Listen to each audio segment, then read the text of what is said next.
In this video, I'll show you how to share your screen on FaceTime using an iPhone or iPad.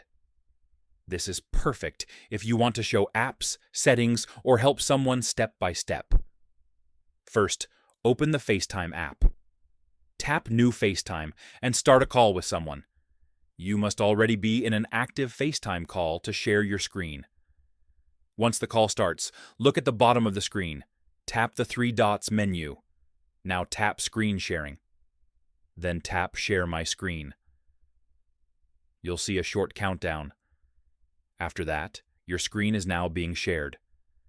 The other person can see everything you do on your screen. You can open apps, settings, or anything else. They will see it live in real time.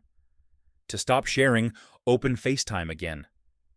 Tap the screen sharing icon and select Stop. And that's it.